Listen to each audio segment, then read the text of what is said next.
ओम नमो गंगाई विषव रूपिणी नारायणे नमो नमः। आप सबका आज की पावन कथा में हार्दिक स्वागत है। भगवान श्री कृष्ण और राधा रानी की कृपा आप और आपके समस्त परिवार पर बनी रहे। भक्तों, आज है 25 मई 2026 और दिन है सोमवार का।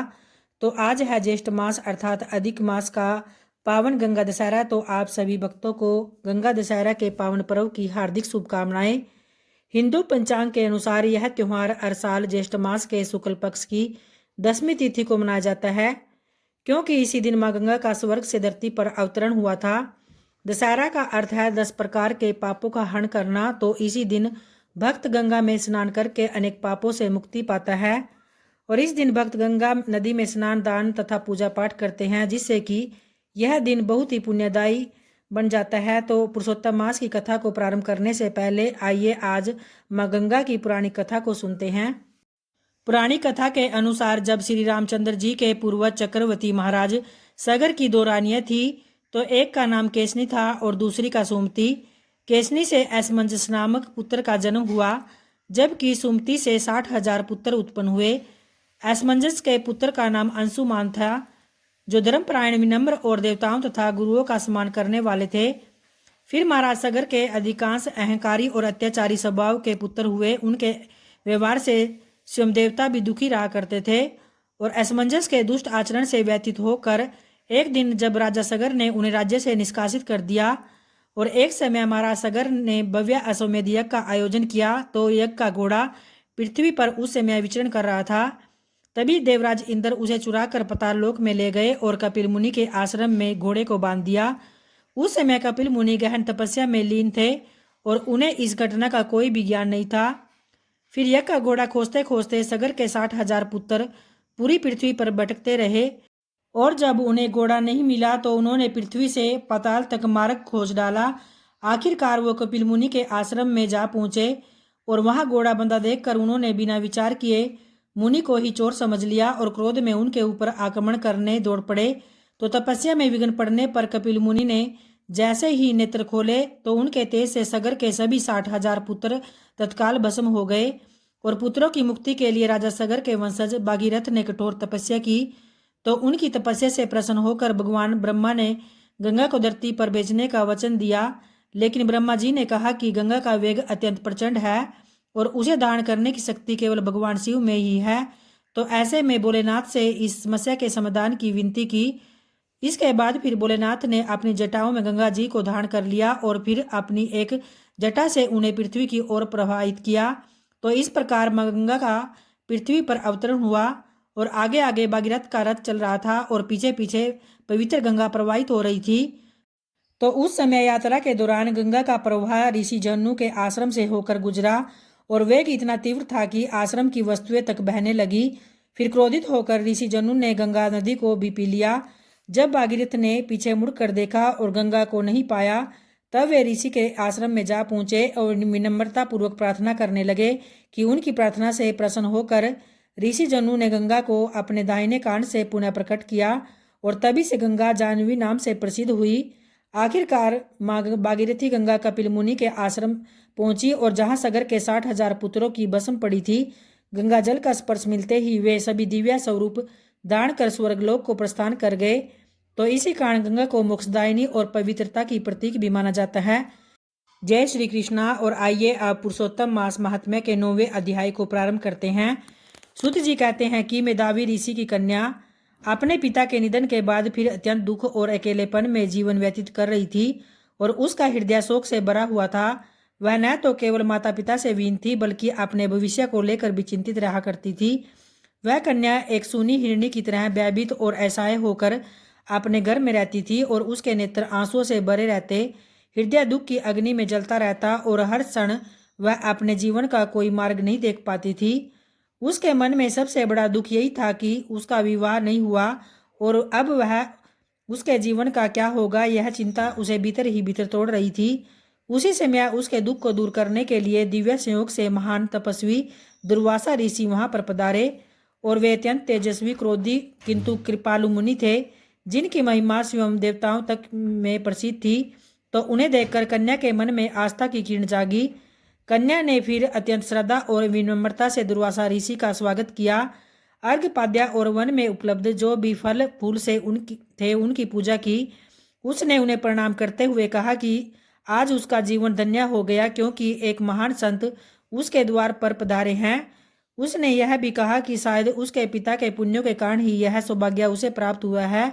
फिर दुर्वासा ऋषि उसके सेवा भाव और विनम्रता से अत्यंत प्रसन्न हुए और उन्होंने उसे आशीर्वाद देते हुए कहा कि वह एक श्रेष्ठ कुल की धर्मपरायण और पुण्यात्मा कन्या है। उसके पिता का तप सफल हुआ जो उसे ऐसी कन्या प्राप्त हुई है। तब कन्या ने अपने हृदय का सारा दुख उनके सामने प्रकट किया और उसने कहा कि वह अनाथ है और उसका कोई सहारा तक नहीं है और विवाह न होने के कारण उसका जीवन अधूरा ही रह गया। तो उसे यह भय सता रहा था कि यदि शीघ्र विवाह न हुआ तो उसका जीवन व्यर्थ हो जाएगा। और उसकी करुणा भरी वाणी को सुनकर दुर्वासा ऋषि का हृदय विद्रवित हो उठा। यद्यपि वे स्वभाव से क्रोधित थे परंतु भीतर से अत्यंत दयालु थे। उन्होंने कन्या के दुख को समझा और उसके कल्याण के लिए कोई उपाय भी सोचने लगे। अंततः उन्होंने उसे एक ऐसा दिव्य और सारभूत उपाय बताने का निश्चय किया जिससे कि उसके जीवन का दुख दूर हो सके और उसका भविष्य उज्जवल बन सके। तो इस तरह से आज के पुरुषोत्तम मास कथा महात्म्य का यही संपन्न होता है और कल की कथा कल के अध्याय में जानेंगे। और आइए अब भगवान श्री विष्णु जी का ध्यान करते हुए पद्म पुराण की कथा को प्रारंभ करते हैं जिसमें कि आज पापों और पुण्यों के फलों का वर्णन किया गया है। ययाति बोले कि हे मातले, मर्त्यलोक के मानव बड़े ही भयानक पाप करते हैं, उन्हें उन कर्मों का क्या फल मिलता है, इस समय यही बात मुझे बतलाओ।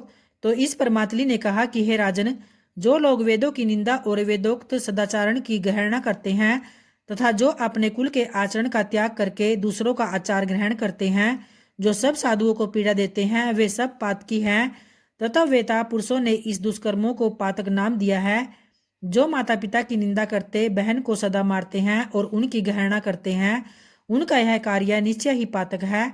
जो श्राद्ध काल आने पर भी काम क्रोध अथवा ब्याह से 5 कोस के भीतर रहने वाले दामाद भांजे तथा बहन को नहीं बुलाता और सदा दूसरों को ही भोजन कराता है, उनके श्राद्ध में पितर अन्न ग्रहण नहीं करते और उनमें विघ्न पड़ जाता है। दामाद आदि की उपेक्षा श्राद्ध करता पुरुष के लिए पितृ हत्या के समान है, उसे बहुत बड़ा पातक माना गया है। तो इसी प्रकार यदि दान देते समय बहुत से ब्राह्मण आ जाए तथा उनमें से एक को तो दान दिया जाए और दूसरों को न दिया जाए तो यह दान के फल को नष्ट करने वाला बहुत बड़ा पातक माना जाता है। ब्राह्मण, क्षत्रिय, वैश्य और शूद्र को उचित है कि वह प्रत्येक पुष्प पर्व के अवसर पर निर्धन ब्राह्मण की पूजा करे तथा जहाँ तक हो सके उसे धन की प्राप्ति कराए और श्राद्ध के समय निमंत्रित ब्राह्मण के अतिरिक्त यदि दूसरा कोई ब्राह्मण आ जाए तो उन दोनों को ही भोजन, वस्त्र, तांबुल और दक्षिणा के द्वारा पूजा करनी चाहिए। इससे श्राद्धकर्ता के पितर को बड़ा हर्ष होता है। यदि श्राद्धकर्ता धनहीन हो तो वह एक की ही पूजा कर सकता है। जो श्राद्ध में ब्राह्मण को भोजन कराकर आदर पूर्वक दक्षिणा नहीं देता उसे गोहत्या आदि के समान पाप लगता है। अतः हे महाराज, व्यतिपात और वैद्युद्रीति योग आने पर अथवा अमावस्या तिथि हो या पिता की स्यावह तिथि प्राप्त होने पर अपराह्न काल में ब्राह्मण आदि वर्णों को अवश्य श्राद्ध कराना चाहिए। विज्ञ पुरुष को उचित है कि वह अपरिचित ब्राह्मण को श्राद्ध में निमंत्रित न करे। अपरिचितों में भी यदि कोई वेद वेदांगों का पारगामी विद्वान हो तो उस ब्राह्मण को श्राद्ध में निमंत्रित करना और दान देना उचित है। हे राजन, निमंत्रित ब्राह्मण का अपूर्व आतिथ्य सत्कार करना चाहिए। जो पापी इसके विपरीत आचरण करता है उसे निश्चय ही नरक में जाना पड़ता है। इसलिए दान, श्राद्ध तथा पर्व के अवसर पर ब्राह्मण को निमंत्रित करना आवश्यक है। पहले ब्राह्मण की भलीभांति जांच और परख कर लेनी चाहिए, फिर उसके बाद उसे श्राद्ध और दान में सम्मिलित करना उचित है। जो बिना ब्राह्मण के श्राद्ध करता है उसके घर में पितर भोजन नहीं करते और साप देकर लौट जाते हैं। ब्राह्मणहीन श्राद्ध करने से मनुष्य महापापी होता है तथा ब्राह्मण घाती कहलाता है। अतः हे राजन, जो पितृकुल के आचार का परित्याग करके स्वेच्छा अनुसार बर्ताव करता है उसे महापापी समझना चाहिए। वह सब धर्मों से बहिष्कृत है। जो पापी मनुष्य शिव की परिचर्या छोड़कर शिव भक्तों से द्वेष रखते हैं तथा जो ब्राह्मणों से द्रोह करते हुए सदा भगवान श्री विष्णु की निंदा करते हैं, वे महापापी हैं। सदाचार की निंदा करने वाले पुरुष की गणना भी इसी श्रेणी में आती है। अतः सर्वप्रथम उत्तम ज्ञान स्वरूप पुण्यमय भागवत पुराण की पूजा करनी चाहिए। तत्पश्चात विष्णु पुराण, हरिवंश, मत्स्य पुराण और कूर्म पुराण का पूजन करना उचित है। जो पद्म पुराण की पूजा करते हैं उनके द्वारा भगवान श्री मधुसूदन की प्रत्यक्ष पूजा हो जाती है। जो श्री भगवान के ज्ञान स्वरूप पुराण की पूजा किए बिना ही उसे पढ़ते और लिखते हैं और लोभ में आकर बेच देते हैं, अपवित्र स्थान में मनमाने ढंग से रख देते हैं तथा स्वयं अशुद्ध रहकर अशुद्ध स्थान में पुराण की कथा कहते और सुनते हैं और उनका यह सब कार्य गुरु निंदा के समान माना जाता है। जो गुरु की पूजा किए बिना ही उनसे शास्त्र श्रवण करना चाहता है तो गुरु की सेवा नहीं करता, उनकी आज्ञा भंग करने का विचार रखता है, उनकी बात का अभिनंदन नहीं करता, तो वह पापी तब तक कुंभी पाक नरक में निवास करता है जब तक कि 14 इंद्रों की आयु पूरी नहीं हो जाती। जो स्त्री पुत्र और मित्रों की अवहेलना करता है उसके इस कार्य को भी गुरु निंदा के समान महान पातक समझना चाहिए। और जो ब्राह्मण की हत्या करने वाला, सुवर्ण चुराने वाला, शराबी, गुरु की शैया पर सोने वाला तथा इनका सहयोगी, ये 5 प्रकार के मनुष्य महापातकी माने गए हैं। जो क्रोध, द्वेष, भय अथवा लोभ से विशेषतः ब्राह्मण के मर्म आदि का उच्छेद करता है और दरिद्र भिक्षुक ब्राह्मण को द्वार पर बुलाकर पीछे कोरा जवाब दे देता है। जो विद्या के अभिमान में आकर सभा में उदासीन भाव से बैठे हुए ब्राह्मणों को भी निस्तेज कर देता है तथा जो मिथ्या गुणों द्वारा अपने को जबरदस्ती ऊंचा सिद्ध करता है और गुरु को ही उपदेश करने लगता है, तो इन सब को ब्राह्मण गाती माना गया है। जिनका शरीर भूख और प्यास से पीड़ित रहता है, जो अन्न खाना चाहते हैं, उनके कार्य में विघ्न खड़ा करने वाला मनुष्य भी ब्राह्मण गाती ही है। और जो चुगलखोर, सब लोगों के दोष ढूंढने में तत्पर, सबको उद्वेग में डालने वाला और क्रूर है तथा जो देवताओं, ब्राह्मणों और गौओं के निमित्त पहले की दी हुई भूमि को हर लेता है, उसे ब्रह्मघाती कहते हैं। दूसरों के द्वारा उपार्जित द्रव्य का और ब्राह्मण के धन का अपहरण भी ब्रह्म हत्या के समान ही माना जाता है। जो अग्निहोत्र तथा पंचयज्ञादि कर्मों का परित्याग करके माता पिता और गुरु का अनादर करता है और झूठी गवाही दे देता है, विषय भक्तों की बुराई और अभक्ष्य वस्तु का भक्षण करता है और दीनों का सर्वस्व छीन लेना, पराई स्त्री, दूसरों के हाथी घोड़े, गौ, पृथ्वी, चांदी, रत्न, अनाज, रस, चंदन, कपूर, कस्तूरी, मालपुआ और वस्त्र को चुरा लेना तथा पराई धरोहर को हड़प लेना, ये सब पाप सुवर्ण की चोरी के समान माने गए हैं। आइए आज गंगा दशहरा पर माँ गंगे जी की आरती को प्रारंभ करते हैं। ओम जय गंगे माता, श्री जय गंगे माता, जो नर तुमको ध्याता, मन वांछित फल पाता। ओम जय गंगे माता, चंद्र सी ज्योत तुम्हारी, जल निर्मल आता, मैया जल निर्मल आता। शरण पड़े जो तेरी, सो नर तर जाता।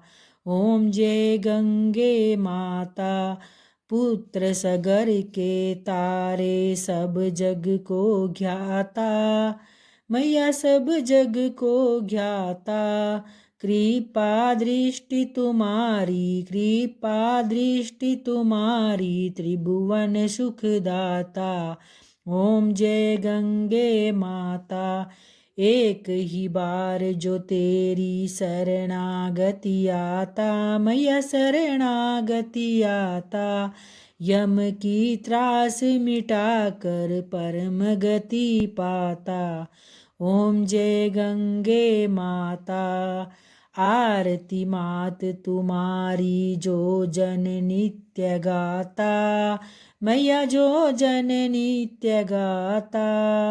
दास वही सहज में मुक्ति को पाता।